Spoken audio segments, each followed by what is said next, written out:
السلام عليكم ورحمة الله تعالى وبركاته. تحية طيبة لك ولكل الشعب السوداني.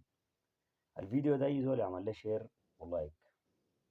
المرحلة اللي نحن فيها مرحلة حساسة شديد، مرحلة حساسة شديد بتاعت المعامرة الكبرى. يدوب جينا في مربط الفرس ويدوب العدو بقى زاحر بالنسبة لك، العدو بتاع المجتمع الدولي.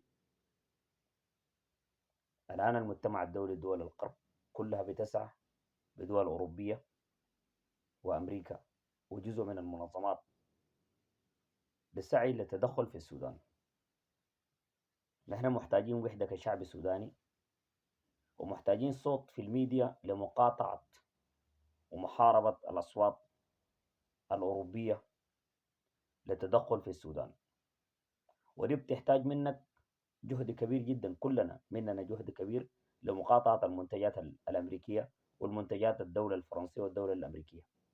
ده مهم شديد بالمناسبة. دارين صوت الشعب بنفس الطريقة دي، نمنع أي بتاع، وبعد ذاك باقي الحاجات دي خلوها لجهاز أمن الدولة وللمجلس السيادي، الناس الشغالين.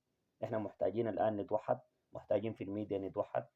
الرسالة دي لو عجبتك اعمل التعليق، قول لنا رأيك، ونقيف مع قواتنا المسلحة ونساند الجيش أكتر ونقيف أكتر.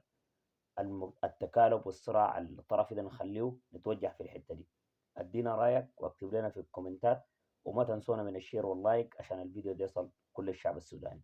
تحياتنا لكم كثير، نسأل الله سبحانه وتعالى النصر بإذن الله سبحانه وتعالى، والنصر قريب.